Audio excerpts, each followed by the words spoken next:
¿Ya? Justo. Horario las 5 en punto, con mi amigo Fran Martín. Bueno, estamos con Fran Martín, historiador y profesor del Instituto de Roquetas de Mar, en Almería, natural de Berja, cerquita de Almería. Presenta la vida de López Arrieta, natural de Las Pedrosas, donde ayer lo presentamos en su pueblo natal. Os dejo con él, que hay poquito tiempo, y disfrutar de su presentación. Gracias. Muchas gracias, Rubén, por tu cariñosa presentación. Muchas gracias por abrazar la historia de un aragonés como fue Antonio López Arrieta, sargento del Ejército Popular de la República. Y diréis que cómo nace esta historia al escribir este libro. Yo, como investigador de la Guerra de España, tengo muchos lectores a un lado y a otro de los Pirineos. En esa red tupida de franceses que también adquieren mis libros, apareció un francés de Martigues, una localidad cercana a Marsella, que adquirió mis libros. Poco a poco me hablaba por las redes sociales y me decía que su padre también había hecho la Guerra de España. Yo traté de ayudarle a buscar documentación y encontré muchos datos y muchos documentos históricos en los archivos militares sobre su periplo en la Guerra de España. Se lo pasé a su hijo y ahí creció el nivel de amistad y confianza, y poco a poco se fue sintiendo más cómodo con esa amistad virtual que teníamos, hasta que comenzó a mandarme fotografías de puño y letra de su padre, escrita en un diario de guerra y exilio, que con el tiempo pude conocerlo e investigarlo, de 200 páginas de extensión, que escribió en primera persona, ya os digo, un documento primario en 1939. El sargento López Arrieta era natural de un pueblo, Las Pedrosas, de Zaragoza, donde ayer tuvimos la oportunidad de que la historia del soldado volviese a sus orígenes. ¿Por qué se llama Memorias de un brigadista este libro? Este es el protagonista. Porque él era uno de los tantos emigrantes españoles desde los años 20 que se había ido de España buscando un futuro mejor, donde hubiese más oportunidades en Francia. Se estableció con su familia en 1923 en un pueblo marinero de la Costa Azul francesa, Martigues, muy cerca de Marsella. Allí, con 13 años, comenzó a trabajar. No había ido a la escuela, comenzó a salir adelante, a progresar en su vida. Allí conoció también a otros emigrantes españoles, y allí también conoció a la que habría de ser su mujer, Ginesa Sánchez Barquero, una murciana de Fuentelibrilla con la que se casó en el año 1934. Antonio López Arrieta había nacido en 1910, un día 1 de febrero. Murió en 1995, casualmente cuando yo estaba comenzando mi licenciatura en Humanidades en la Universidad de Almería. Un octogenario languidecía y partía hacia su último viaje en Martigues. Lo que no sabía la historia o el destino es que habrían de pasar casi 30 años después para que su vida o sus escritos se cruzasen con la mía y yo pusiese en la historia la verdadera y la particular historia de vida y de sufrimiento vital que vivió este aragonés en tiempos de la Guerra de España y en el exilio posterior del año 39. Esta es la portada del libro. Allí está en el stand de la Fundación Anselmo Lorenzo. Gracias a los compañeros que me han dado la oportunidad de participar aquí, de venir desde Almería con toda la ilusión para contar esta historia una vez más. El año pasado fue cuando salió a la luz, creo que ya lleva un periplo de 8 o 9 presentaciones por toda la geografía española. Antonio López Arrieta, el día de su boda. Ahí lo tenemos en 1934 junto a su mujer. Me gusta que los libros tengan un antes de la guerra, un durante y un después, porque son personas y son historias de vida. Y no solamente es una historia bélica, sino es un ejemplo de cómo los españoles se adaptaron a sus circunstancias vitales a lo largo de las décadas de los años 20, los años 30, los años 40. Bueno, él estaba en Francia. En España comienza una sublevación militar en 1936, que todos conocemos y que no triunfó en las principales capitales del país. De esta forma, dimos paso a una guerra de conquista donde participaron más de 2 millones de soldados.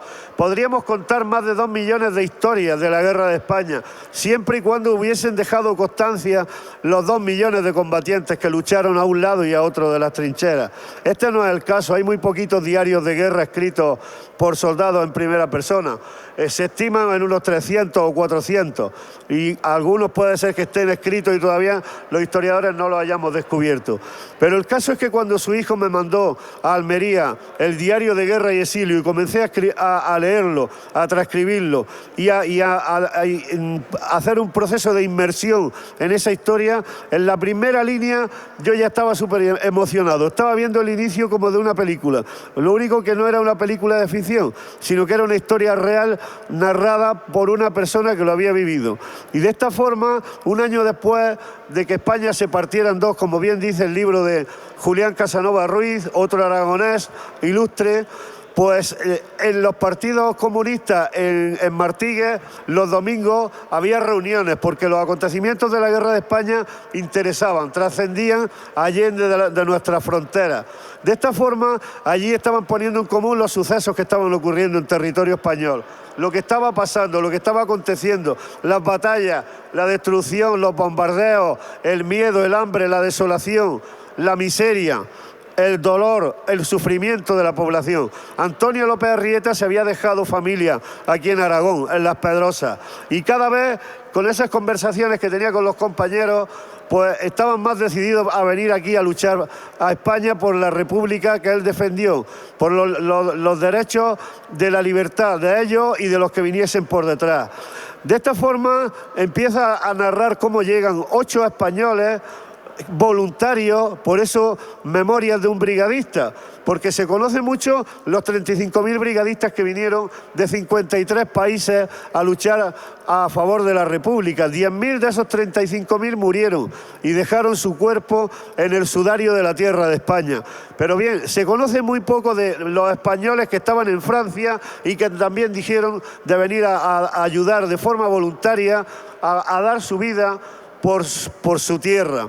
De esta forma, pues comienza un viaje en tren en Marsella, que lo comienza a narrar el 19 de julio de 1937, justo cuando estaba teniendo lugar en Madrid la batalla de Brunete, en el verano del 37. Ellos llegan a la estación de Portbou, en Gerona, de ahí llegan a la estación de Francia, a Barcelona, se presentan a las autoridades militares y llegan al cuartel, como él dice en el diario, de Carlos Marx. Estas eran las casernas del cuartel de Carlos Marx, donde llegó el soldado, el sargento López Arrieta, en julio del 37. Solo que esta fotografía es del 24 de julio de 1936. Cientos de miles de milicianos se estaban movilizando de forma voluntaria, otros no voluntaria, para defender a la República del ascenso o del avance o del ataque atroz del fascismo.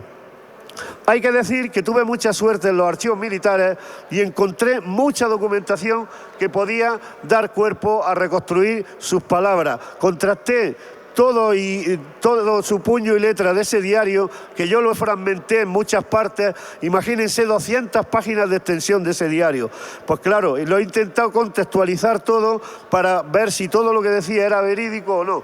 Y todo contrastaba con los documentos históricos que yo pude ir contrastando y dándole veracidad a sus palabras a lo largo del proceso de investigación, que habría que durar 18 meses. De esta forma tenemos la unidad militar en la que que sirvió. Él era soldado de la 44 División, de la 143 Brigada, 570 Batallón, tercera compañía. Así lo decía un certificado de octubre del 38 en este documento expedido por uno de sus oficiales. Hay que decir que los historiadores que nos movemos en el mundo de la investigación de la Guerra de España, pues teniendo la unidad militar ya sabemos en qué frentes combatió. Entonces aquí les presento el listado de pueblos que menciona el diario, es impresionante. Hizo la guerra durante 1 año y medio hasta que cayó herido, que vamos a ver ahora más adelante en qué condiciones más dramáticas tuvo que soportar su vivencia en primera persona en la guerra. Pero hay un listado de todos los pueblos, sobre todo del frente de Aragón, de las provincias de Huesca, de Teruel, de Zaragoza y del frente de Cataluña, por donde él hizo la guerra de España, en Lleida, en Barcelona, en Girona y Tarragona, vertiginoso, de órdago. Pasó toda la guerra haciendo retirada y retirada y retirada, y para un lado y para otro, porque la historia de esas retiradas del sargento López Arrieta simbolizan también la historia de la retirada del Ejército Popular de la República, que fue perdiendo cada vez más territorio gracias al desequilibrio de la guerra que había suscitado la ayuda de las potencias del eje a la España de Franco. Hablo de la ayuda de Hitler, con el mayor ejército de la historia, con la mayor industria armamentística de guerra, que estaban probando sus armas para luego lo que habría de ser la Segunda Guerra Mundial. Así las cosas, pues su bautismo de fuego va a llegar en el frente de Aragón. Qué curiosidades del destino. Un aragonés que se había ido de España vuelve a luchar por la libertad en España y le toca en el frente de su tierra, en el frente de Aragón. Además estuvo luchando en algún pueblo que ayer me dijeron en Las Pedrosas que estaba a no más de 20 kilómetros de su pueblo, donde estaba su familia. Él no sabía que le iba a ocurrir eso. Llega a la estación de Azaila, movilizado desde un tren en la localidad de Caspe. En esa estación de Azaila, que está abajo de la provincia, en el sur de la provincia de Teruel, ahí era desde donde movilizaban a toda la sangría de cientos de miles de heridos en el frente republicano para llevárselos a los hospitales de retaguardia. Su bautismo de fuego llegó en el estío, en el verano, en el caluroso verano del año 37. Ahí tenemos a la 13 Brigada Internacional, comandada por el general Walter en los combates de Quinto, en agosto del 37. Los tanques por Aragón. Pero seguimos dando más documento gráfico a esta historia. Operaciones en torno a Belchite, esa localidad de infausto recuerdo que pasó de mano a un bando a otro, hasta en 5 ocasiones pasó de un bando a otro, así. Bueno, pues ahí es donde llega el bautismo de fuego de Antonio López Arrieta. Ahí se enfrenta por primera vez con la realidad. No lo digo yo, lo dicen las palabras del diario. Ahí dice que llega la aviación franquista y que lo intentan exterminar, toda por arriba bombardeando, que salen huyendo a la desbandada, no lo eliminan, consiguen tomar unas cotas y allí los frenan con una ametralladora. El caso es que estaba contando sus sensaciones vitales, sus expresiones y sus recuerdos en primera persona desde la primera línea de batalla. Él, aunque estuvo en esos frentes, como digo, de Aragón y de Cataluña, vivió los horrores de la guerra en primera persona y además en sus carnes. Bujaraloz, por entonces, era el puesto de mando del general Poza, que era el que comandaba todo el ejército republicano en el frente de Aragón. Ahí tenemos la ambulancia, el puesto de mando del general Pozas, que luego habría de bascular con la caída del frente de Aragón hacia la localidad de Lérida. Pero voy poniendo ejemplos de los lugares, porque claro, cada vez que citaba una localidad en el diario, yo rastreaba esa localidad con todo la información que pudiese haber de la guerra civil en ese pueblo, y lo contrastaba con el diario, y ampliaba la historia de Antonio López Arrieta de esta forma, sobre todo su contexto vital, su esqueleto vertebral en el libro, que parece una novela, pero no es una novela. Se lee rápido, engancha y es ágil porque parece un cuento que te están contando, una tragedia, pero sin embargo todo está bien documentado y bien atado. Soldados republicanos en la estación de Pina de Ebro. Miren en qué condiciones en el verano del 37. Ahí estaban desnudos, pasando calamidades, frío, hambre, piojos, malnutrición, calor, deshidratados. Algunos estaban hasta desnudos ahí bañándose en el río en ese verano tan caluroso de la batalla de Belchite y de los combates de Quinto, donde él hizo su bautismo de fuego. Pero pasó por innumerables pueblos de las localidades del Alto Aragón y también de Cataluña. Uno de ellos fue Grañén. En Grañén también la población civil arengaba a la República. Una cosa que le ocurría al soldado, el sargento López Arrieta, era que él no era analfabeto, no había podido ir a la escuela. Se enseñó a leer y a escribir en los pocos momentos que tenía de libertad o de solaz durante los combates. Gracias a los milicianos de la cultura, él adquirió la instrucción elemental, aprendió lo básico para poder escribir una carta y para manejarse. Gracias a que él quiso aprender, y en un tiempo de guerra, donde no había mucho tiempo, ni había muchas ganas, porque había mucho miedo, mucho pánico y muchas sensaciones de tristeza cuando sabían que los combates se estaban perdiendo y que los heridos y que los amigos caían, como ahora veremos más adelante. Gracias a que él quiso aprender, tenemos ese diario, y gracias a que tenemos ese diario tenemos este libro, la historia de uno más que viene a cubrir un granito de arena más en la historia de la guerra civil en Aragón. Aquí tenemos un ejemplo que yo saqué de esta caricatura, que está sacada de una revista de trinchera donde otro miliciano llamado Manuel había aprendido también a leer y a escribir en las trincheras. Miren qué caligrafías tenían los soldados en aquellos tiempos en los que se aprendía en la escuela de la labor pedagógica de los maestros de los años 20, de los años 30. Pero esto se lo debemos a la labor de los milicianos de cultura, que abogaban por formar al personal, por formar a la tropa, y no formarla solo para la guerra, sino también para poder defenderse, para poder escribirle una carta a su familia, ya que esas cartas representaban el único cordón umbilical entre los frentes y la retaguardia. Hay más, mucho más en el libro. No tengo mucho tiempo para contarlo, pero les voy a hacer una especie de pequeños fogonazos para que vean ustedes las sensaciones vitales, se las imaginen en su mente. En Tamarite de Litera hubo un grandísimo combate cuando lo tomaron los franquistas. Creo que esto está en el Alto Aragón. Rubén, tú me corriges porque yo soy de Almería. No me sitúo muy bien de dónde están geográficamente, pero está por esta parte, ¿no? Bueno, en Tamarite de Litera, uno de los 8 que habían venido con él, Agustín Labastida, que era su mejor amigo, uña y carne, falleció el 2 de abril del 38 en los combates. No pudo saber ni dónde lo enterraron. Le preguntó a los camilleros. Allí no había tiempo ni de enterrar a los heridos. El caso es que a él le tocó mucho esa muerte. En su diario, en todas las páginas, en casi todas ponía 2 de abril del 38, Agustín Labastida. Él estaba pensando que algún día volvería a Francia y que tenía que decirle a la familia de Agustín lo que había pasado con él. Era su amigo del alma. Bueno, en abril del 38, las tropas franquistas lanzan la ofensiva del frente de Aragón.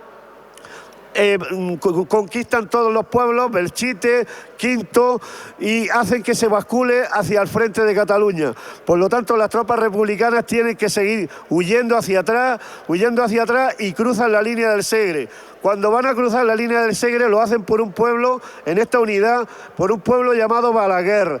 Pues ahí habían avisado que iban a volar el puente a las 3 de la tarde, que tenían que pasar y evacuar todas las tropas republicanas que venían pisándole los talones a los franquistas. Lo volaron antes de tiempo, lo volaron a las 11 de la mañana y muchas tropas republicanas no habían podido pasar, y muchas ambulancias y muchos heridos, y les perseguían los franquistas. Era el pánico. Los franquistas habían tomado los pantanos de Tren en el Noguera Pallaresa y habían abierto las compuertas. El caudal del río Segre por Balaguer era impresionante. Él, como pudo, a contrapeso con otro compañero, tiraron las armas, lo tiraron todo. Pudieron hacerle frente a la corriente y pasar con vida el río, pero vio como muchos compañeros suyos se ahogaron, se los llevó la corriente, y como los franquistas seguían tirándole a los que iban cayendo por el río. El caso es que dentro de estos meses de participación en la guerra, en julio del 38, él tuvo la posibilidad de tener unos días de permiso. Se fue a Barcelona. En Barcelona estaba la casa de Marsella en Barcelona. para los que habían venido de Marsella. Allí fue a recoger vetuallas que le había mandado la familia a él y a su amigo Agustín Labastida, que ya no vivía. Tenemos mucha más documentación. Avanzadillas de Fuentes de Ebro, 17 de octubre del 37. Ahí hay un certificado de buena conducta del soldado aragonés Antonio López Arrieta. Y ahí demostraba pues, que se estaba tomando la guerra en serio. Él no quería protagonismo. ¿Cómo se la tomó de en serio? Que sin que él quisiera lo ascendieron a sargento del ejército republicano. Y ahí estaban defendiendo el Bajo Ebro, en la localidad de Tortosa. Pues mandaba a sus soldados a por agua por la noche y cuando había luna llena los soldados no eran capaces de acercarse al río. Llegaban otra vez a donde estaban las tropas sin tener el agua y él bajaba el primero y decía, hombre, es que no podemos dejar a la tropa sin agua.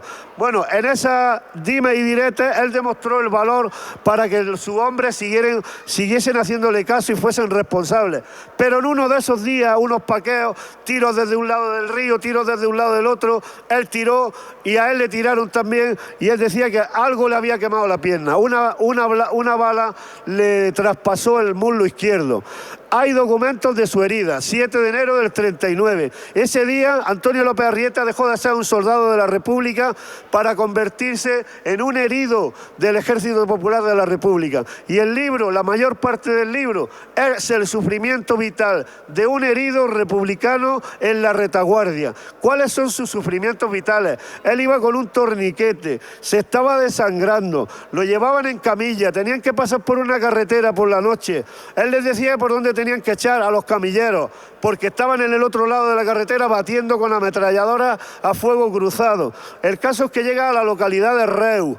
Esas iniciales que dicen ALA las firmaba él siempre en su diario. Antonio López Arrieta ponía ALA. He evacuado a Reu. Yo contrasto los bombardeos de la guerra en Reu. Él decía que cuando llega con la ambulancia a Reu, que se encontraron con un bombardeo. Eso es verídico. Lo he contrastado porque el mismo día bombardeaban Reu. Y él en su diario escribía la localidad y el día. Localidad y día. Y en algunos casos ponía hasta la hora. O sea que es súper... Está tan riquísimo en detalle. Es una intrahistoria de vida que habla mucho más que muchos manuales de la historia de España que se centran solamente en las batallas. Porque él te habla de la intrahistoria. Llegan a otro pueblo en una de la huida a la desbandada, un pueblo abandonado, también de Aragón. Yo no recuerdo ahora el pueblo que es, porque menciona más de 100 localidades en su periplo en la guerra, y se encuentran con un cerdo en una casa, y llevaban días sin comer. Matan al cerdo, se ponen a cortarlo en trozos, se ponen a freír carne, y cuando se ponen todos los soldados de la compañía a comer, otro bombardeo de la aviación franquista. Tuvieron que dejar el marrano allí, todas las carnes, y huir. Esas cosas también fueron parte de la guerra de España. Los sufrimientos vitales, marchas de más de 30 kilómetros todos los días, sin andar. Sigue la odisea, llegan al hospital de Reu. En Reu les dicen que el hospital había sido abandonado porque se acercaban las tropas franquistas. Se lo llevan al hospital más arriba, a Tarragona. Les dicen también 3/4 de lo mismo, que el hospital, el director lo ha abandonado, que los enfermeros también, que las enfermeras también, los sanitarios han ido, que tienen que buscarle otra solución más cerca. La herida se estaba infectando, el dolor era tremendo. Tiene la suerte de su vida, de encontrar la posibilidad de subir al tren hospital. Fíjense en qué condiciones iban los soldados en el tren hospital. He evacuado el Hospital de Sanidad Militar número 3 de Barcelona. Allí las condiciones cambian para él. Le limpian las heridas, le cambian los apósitos, encuentra una cama, encuentra un poco de comida, de calma, de desolación, ante tanta sinrazón y tanto sufrimiento vital. Ahí había otras condiciones, pero Barcelona era la ciudad más bombardeada de Europa. En 1938, en toda la era contemporánea, no ha habido una ciudad más bombardeada que Barcelona. En Barcelona era un día sí, otro día no, todos los días 5 o 6 bombardeos de la aviación legionaria italiana. Aquí tenemos más huellas de su hospitalización. En ese hospital de Sanidad Militar, ahí está su ficha de hospitalización, hablando de sus condiciones sanitarias en esa Barcelona de la guerra.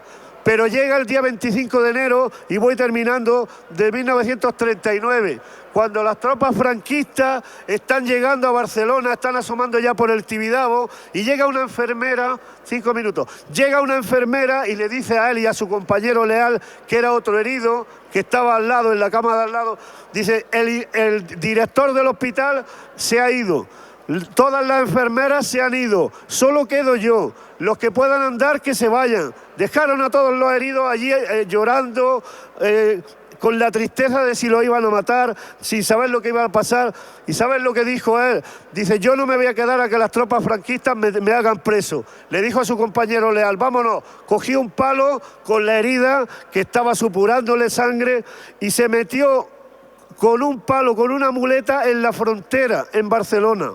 Perdón, en la frontera del exilio. Ahí están los ejemplos de los bombardeos. Paso ya las últimas diapositivas para ir cerrando esta presentación. Siguió su periplo, llegó a Figueras, donde había otro hospital, y Arenys de Mar. En la localidad de Arenys de Mar se encuentra que se presentan al cuartel. El mando decía que ya no quería hablar más de más heridos, porque estaban ya saturados, estaban soportando el gran exilio español de enero del 39, donde 500.000 españoles tristemente salieron de España huyendo de otros españoles. Se van buscando la vida porque bombardeaban la localidad de Arenys de Mar. Esto no es que lo ha idealizado el protagonista, esto es que yo también lo he contrastado. Habla de otro bombardeo en Arenys de Mar. Bueno, pues abre una puerta de un edificio abandonado, y era un cine, el cine de la Sala Merced de Arenys de Mar, para ver si podía pasar la noche allí, como fuera. Y estaba lleno de refugiados, lleno hasta la bandera de refugiados, que personas que ya iban hacia la frontera y que habían parado en esa localidad para poder pasar la noche. Su periplo le hace llegar al hospital de Figueras. Ahí sí lo tratan, ahí sí le desinfectan. Pero cuando va pasando por uno de los pasillos donde estaban todas las camas, y voy terminando, se encuentra alguien que le dice, López, López. Y mira hacia atrás, dice, ¿qué hace usted aquí, mi teniente? Era el mismo teniente que tenía cuando le hirieron en Amposta, en el Ebro, en Tortosa, en el Bajo Ebro. Dice, ¿qué hace usted aquí, mi teniente? Y el teniente le levantó la mano, dice, mira, dice López, mira lo que me ha pasado. Que ya no tenía mano el teniente, que un mortero le había roto y le habían amputado la mano. Dice, para todo esto ha servido la guerra de España. Eso también forma parte de la historia de España, el sufrimiento vital de los heridos, que ha quedado más marginado por la historiografía. Fueron cientos de miles de heridos los que tuvieron que ser evacuados de las trincheras. El bombardeo del hospital de Figueras hizo que los heridos tuviesen que irse de allí. Pude ponerle nombre al médico que lo trató, el doctor Vila, con todo su equipo de anestesistas. Y al final, como es lógico, y creo que ya voy terminando porque ya me he comido prácticamente todo el tiempo, el final lo dejo para ustedes, queridos lectores aragoneses paisanos del sargento López Arrieta. El final es que pasa Lepertú el 28 de enero de 1939 como uno más del gran exilio español republicano de 1939. Pasó la localidad de Lepertú, la Junquera, y llegó al campo de Argelers-sur-Mer. La historia sigue, los sufrimientos en ese campo siguen, pero no puedo desglosar ni hacer más spoilers ni reventar la lectura a todos aquellos que queráis leer el libro de Memoria de un brigadista español, el sargento López Arrieta en la Guerra de España. Muchas gracias a todos por vuestra atención.